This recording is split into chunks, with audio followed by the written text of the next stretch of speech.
Chers téléspectateurs, soyez les bienvenus au Club 700.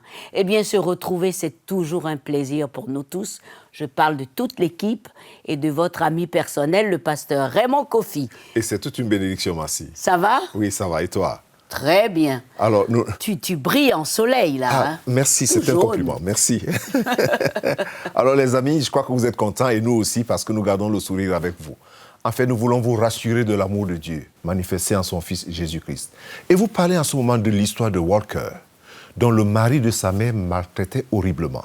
Il a grandi avec une grande haine, usant de toutes sortes de stupéfiants, jusqu'à l'overdose. Regardez la suite. Enfant, Dermon Walker ne pouvait s'empêcher de croire tout ce que son beau-père, un alcoolique et drogué, disait de lui. Il disait que j'étais gros, que j'étais stupide, que je n'étais pas voulu, que je n'étais pas un don de Dieu et que ma famille ne me voulait pas. Le pire était que sa mère, qui fréquentait régulièrement une église, n'avait jamais défendu son fils. J'étais très en colère et seul. J'avais le sentiment que même la connexion avec ma mère était perdue. J'avais l'impression qu'il ne me restait plus que moi-même.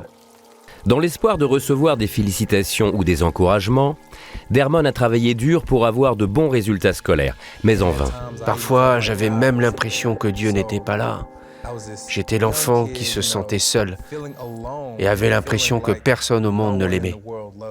En grandissant, Dermon a appris à se défendre, ce qui a provoqué des querelles alimentées par la haine et la colère. Il avait 16 ans quand, après une nouvelle dispute, son beau-père l'a mis à la porte et il est parti vivre avec son frère aîné. C'est alors qu'il a commencé à passer du temps avec un groupe qui aimait boire. Je buvais littéralement tout ce que je trouvais. Je mélangeais des liqueurs pâles et des liqueurs sombres, peu importe ce que c'était, pour autant que je sortais de mon état dépressif, que je me sentais plus heureux et joyeux.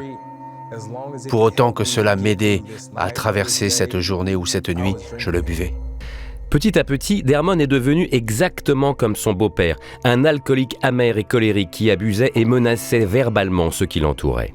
Dermon a fini par se haïr, allant même jusqu'à se faire des coupures au bras ou taper sa tête contre le mur. Peu importe où j'allais, la douleur me suivait, elle était en moi. J'avais l'impression que si je me faisais mal, d'une manière ou d'une autre, j'avais au moins le contrôle sur cette douleur. De plus, cette année-là, Dermon a eu un accident de voiture mineur dans lequel il a eu des bosses et des contusions. On lui a prescrit des antidouleurs et il s'est vite rendu compte que ceci faisait plus que soulager ses blessures. J'ai réalisé que ces pilules me rendaient encore plus euphorique que l'alcool ou toute autre chose, et qu'elles m'aidaient à faire face à la vie. Après 2 ans d'abus d'alcool et d'antidouleurs, Dermon, âgé de 18 ans, a avalé toute une poignée de pilules. Je me souviens que j'étais couché et que j'ai commencé d'entendre mon cœur battre très fort et que tout semblait aller au ralenti. J'ai eu l'impression de mourir. À l'intérieur, j'essayais de crier.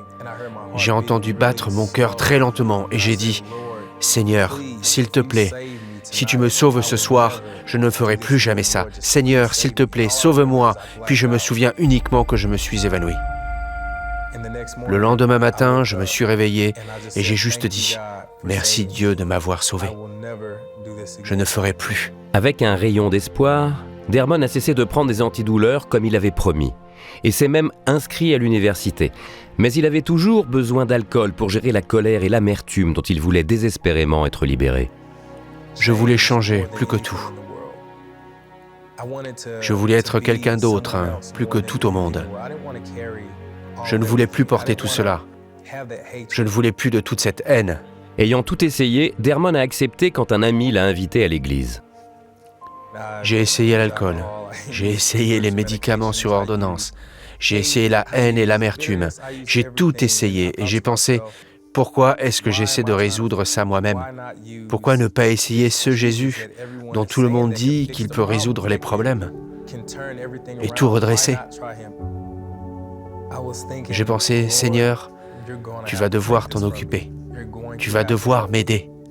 À la fin du culte, Dermon a prié avec le pasteur et a accepté Jésus-Christ dans son cœur. Je me suis senti soulagé, neuf. C'était comme si le fardeau était parti, comme si j'étais une nouvelle personne. Je ne ressentais plus ce fardeau pesant de haine. Je ne le ressentais plus. Et j'étais stupéfait. J'ai simplement loué Dieu. J'ai crié à Jésus, « Merci Seigneur de m'avoir délivré. Merci de m'avoir guéri. » En étudiant la Bible et en priant, Dermon s'est mis à comprendre l'amour de Dieu pour lui. Il m'a donné le sentiment que j'étais son enfant, qu'il était mon père. Il m'a dit que j'étais la prunelle de ses yeux. Il m'a valorisé comme personne ne le pouvait.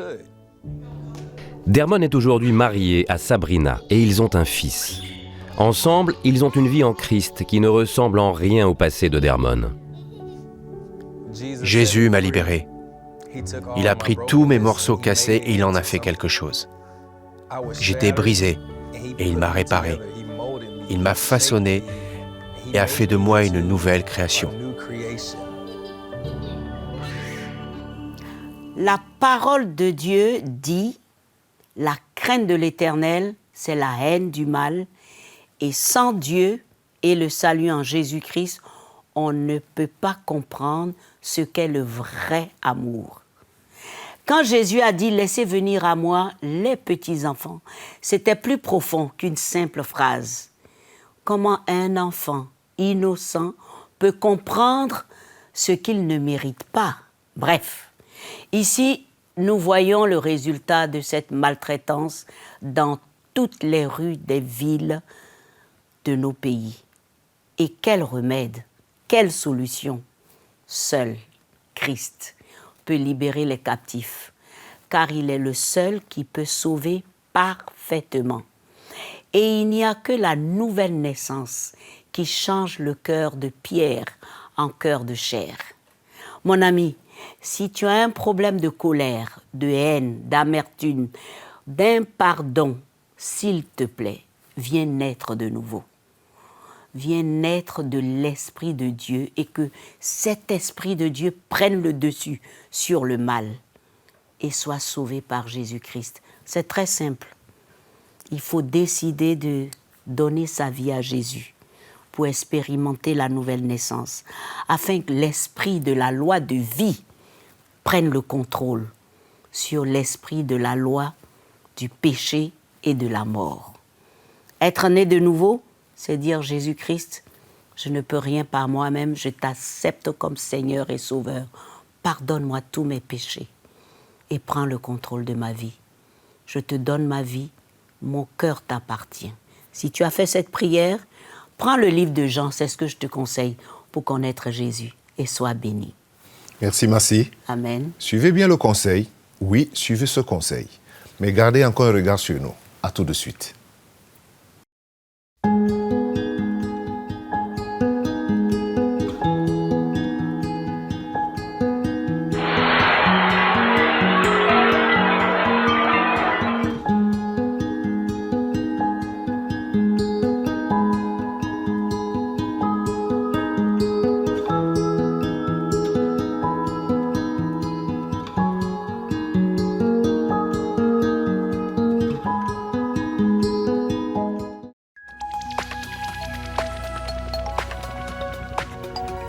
Si vous avez des questions spirituelles, des besoins de prière ou même si vous avez besoin de conseils, n'hésitez pas à nous contacter aujourd'hui à cette adresse ou au numéro suivant. Nos conseillers sont là pour vous aider. N'oubliez pas, nous sommes là pour vous.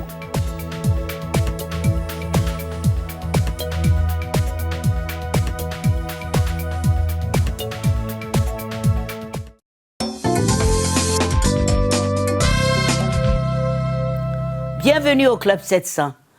Comme promis, voici la suite de notre série sur Martin Luther, le réformateur qui a continué à dénoncer certaines pratiques.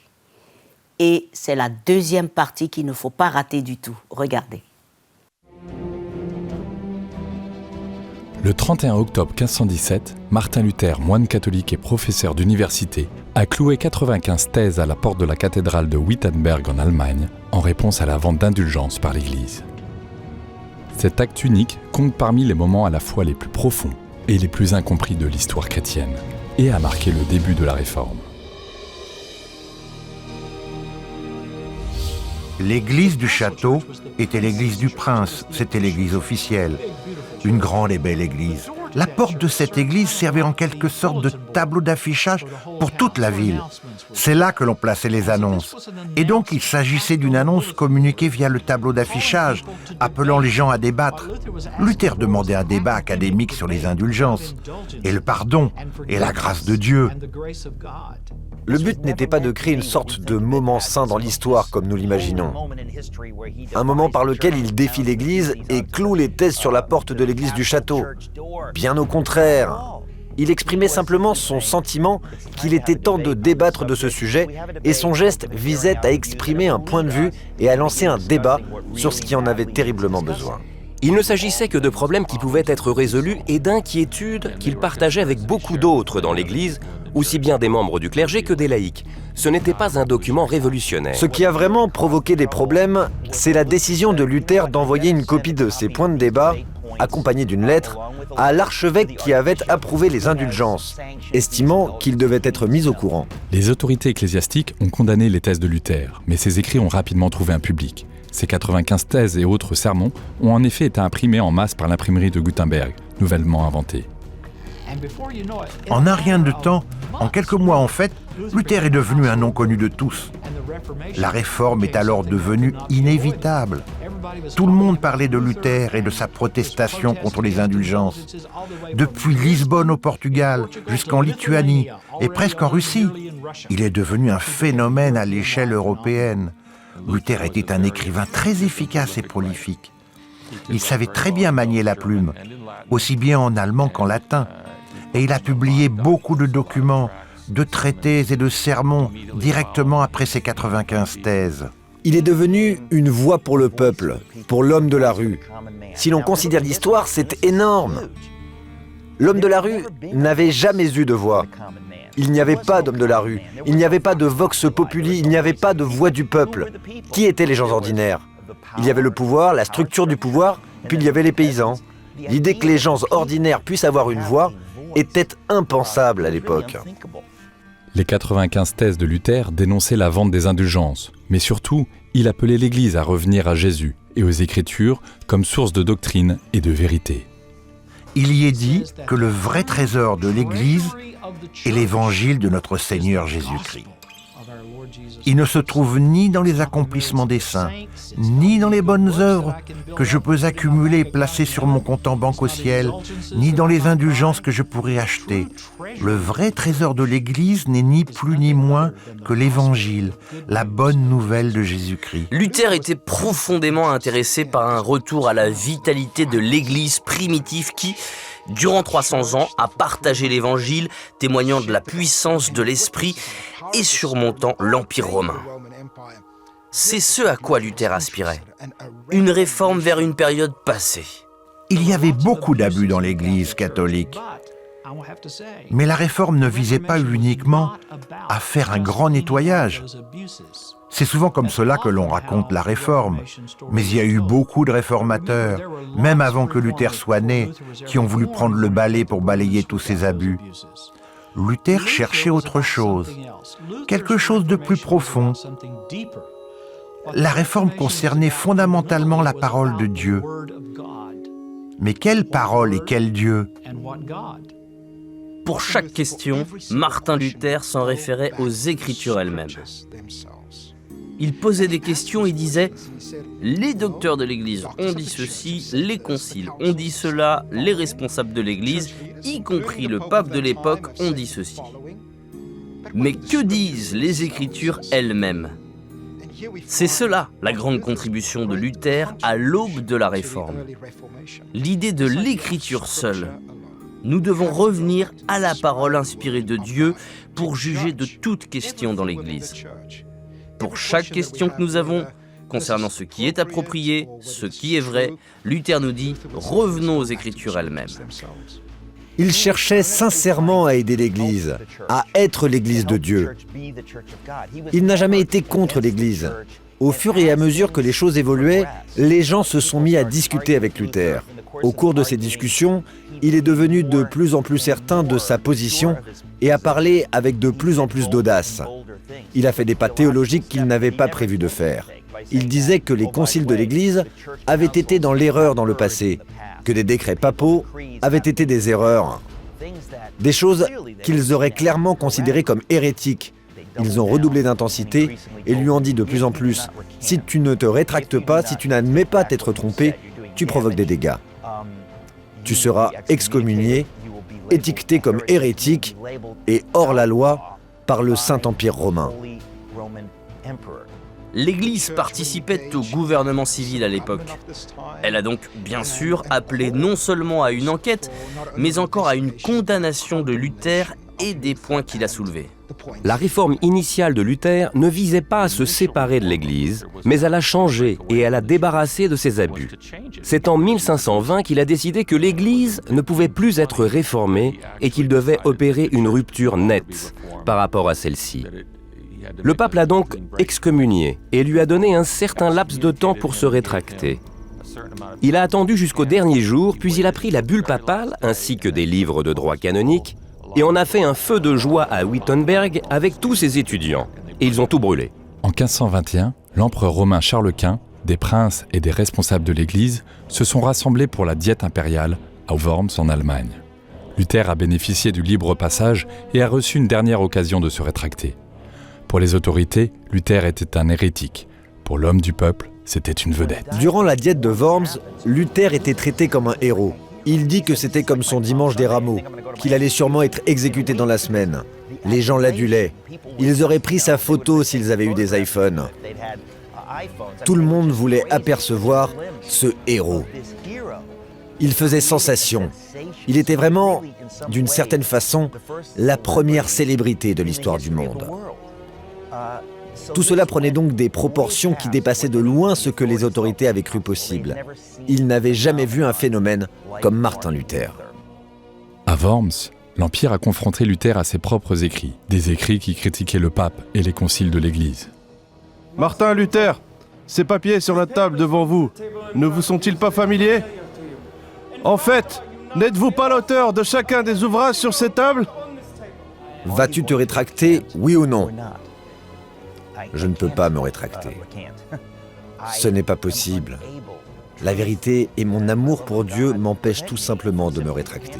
À moins que vous ne me montriez précisément où je fais erreur. Je dois m'en tenir à ce que j'ai dit. Je suis ouvert à la possibilité de me rétracter si vous pouvez me le montrer dans les Écritures.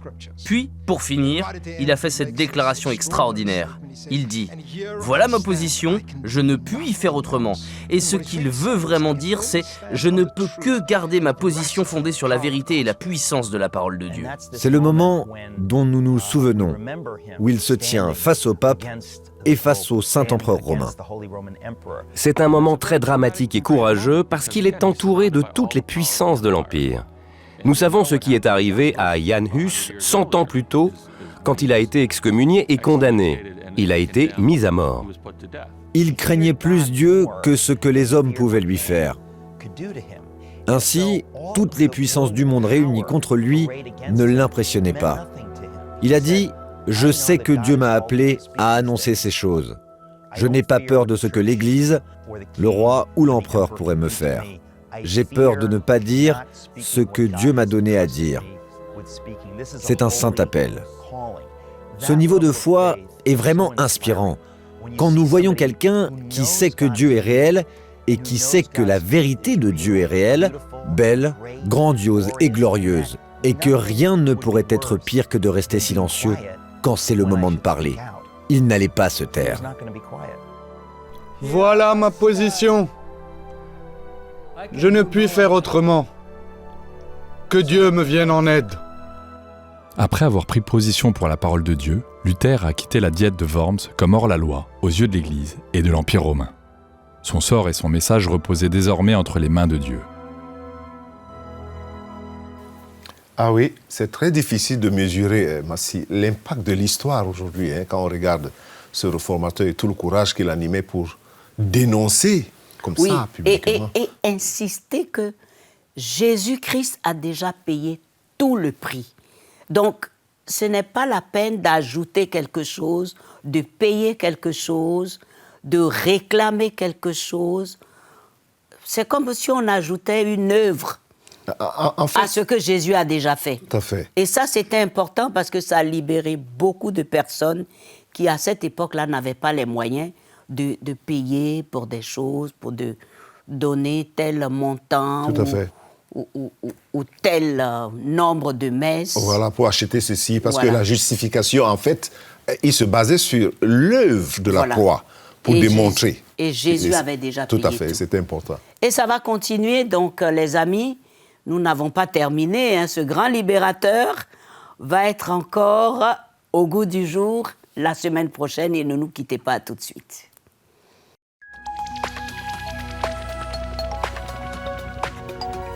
Si vous avez des questions spirituelles, des besoins de prière ou même si vous avez besoin de conseils, n'hésitez pas à nous contacter aujourd'hui à cette adresse ou au numéro suivant. Nos conseillers sont là pour vous aider. N'oubliez pas, nous sommes là pour vous.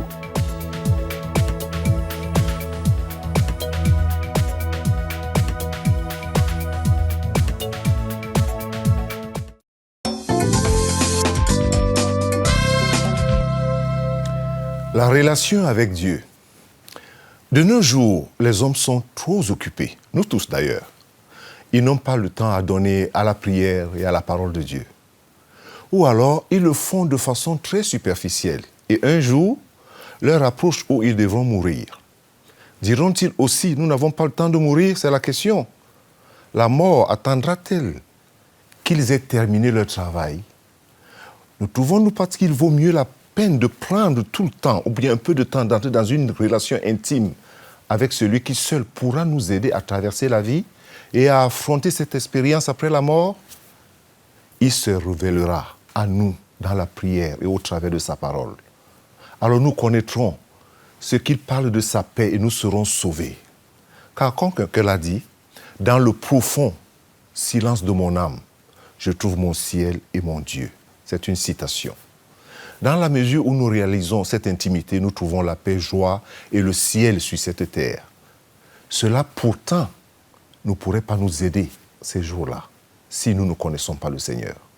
Je voudrais un peu laisser toute la théologie dont je peux vous donner pendant que je parle et vous aider à avoir cette relation avec le Seigneur. Parce qu'en même temps, j'ai un fardeau, c'est de prier pour ceux qui sont malades en ce moment. Alors avant de prier pour ceux qui sont malades, j'aimerais vous aider à vous réconcilier avec Dieu en lui demandant pardon. Alors répétez tout simplement cette prière. Seigneur Dieu, je viens à toi maintenant tel que je suis pour reconnaître mon besoin de toi parce que j'ai essayé. J'ai essayé les marabouts, j'ai essayé les écorces, j'ai essayé toutes sortes de pratiques. Je n'ai pas eu la paix. Mais j'ai compris et je comprends que la mort de Jésus sur la croix est suffisante, car c'est lui qui a payé de sa vie. Maintenant même, Seigneur, tout en te demandant pardon, j'invite Jésus dans mon cœur pour être mon Seigneur et mon Sauveur personnel. Amen. Je voudrais aussi que là où tu es, tu poses la main sur ta tête ou là où tu te sens mal, en ce moment même. Parce que par ces meurtrissures, comme la Bible nous dit, nous sommes guéris. Alors répète-le. Par les meurtrissures du Seigneur Jésus-Christ, je suis guéri de cette maladie-ci. Si tu connais la maladie, cite le nom de la maladie. N'aie pas peur et répète au nom de Jésus-Christ. Parce que Dieu m'a donné autorité en tant que son enfant sur la puissance de l'ennemi et sur toute maladie à cause du sang de Jésus. Je me libère en ce moment même de la puissance de cette maladie. Au nom de Jésus-Christ. Au nom puissant du Seigneur Jésus-Christ. Amen. Et Amen. Alors essaie de faire des mouvements que tu ne faisais pas. Si tu es assis, lève-toi, marche, bouge et appelle le nom de Jésus. Parce qu'il y a la puissance dans ce nom. Il n'y a que la puissance et la guérison dans ce nom. C'est ce qui me réjouit. Et c'est ce qui réjouit toujours Massi. Fortement. N'est-ce pas? Absolument. La puissance dans le nom de Jésus. La puissance dans ce nom. Réel, Tout à fait. palpable, touchable. Amen, pasteur. Merci. Voilà. Alors, si vous avez prié avec le pasteur, contactez nos conseillers régionaux. Les coordonnées sont sur votre petit écran. N'oubliez surtout pas de nous faire signe.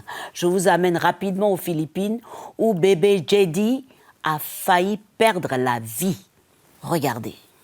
JD est né avec une fente labiopalatine. Son frère de 3 ans, Jivon, se demandait pourquoi. Il disait « Maman, la bouche du bébé est cassée. Peux-tu la réparer ?» JD avait du mal à boire au biberon et à avaler. Souvent, du lait passait même dans ses poumons. Une fois, il avait arrêté de respirer. Ses lèvres étaient devenues toutes bleues et son corps était tout raide. Je pensais qu'il était mort. Toute la famille travaillait dur afin d'économiser pour l'opération, mais ils ne pouvaient jamais économiser assez. Les enfants tombaient malades et nous devions utiliser cet argent pour les médecins et les médicaments. Amy, la mère de JD, entendit parler de CBN grâce à une amie de l'église. Nous nous sommes arrangés pour offrir gratuitement l'intervention devant réparer la bouche de l'enfant. Et lors de son premier anniversaire, nous sommes retournés la visiter. À présent, il peut bien manger et il respire facilement. Je n'ai plus aucune crainte. Merci beaucoup, CBN. Vous avez été la réponse de Dieu à nos prières. Nos remerciements vont toujours au Seigneur et à tous nos amis. Parce que cet enfant pouvait mourir, parce Oui, qu'il cette il malformation. s'étouffait. Il s'étouffait, oui. Il s'étouffait. C'était intérieur. Oui. Et vraiment, Dieu soit loué pour l'opération, parce que cette malformation a pu vraiment être réglée à cause de ça, parce que c'était dangereux. Et puis merci surtout à CBN et à tous les donateurs. Je voudrais vraiment vous encourager à continuer à envoyer vos dons, où que vous soyez à travers le monde, parce que ce soit en Asie, en Afrique, en Europe, partout dans le monde, nous courons au secours de tous ceux qui ont besoin. N'est-ce pas, pasteur? Tout à fait, Massi. Oui. En fait, le regard du Seigneur est partout. Absolument. Il regarde partout, dans tous les continents. Oui. Et il vient en aide partout. Et nous devons aider. Aider, tout à fait. Rempli d'amour toujours. Voilà, cette émission est terminée avec beaucoup de bonheur. Nous avions été en votre compagnie et nous vous laissons avec cette parole. Le Seigneur ne tarde pas dans l'accomplissement de ses promesses. Soyez bénis. Au revoir.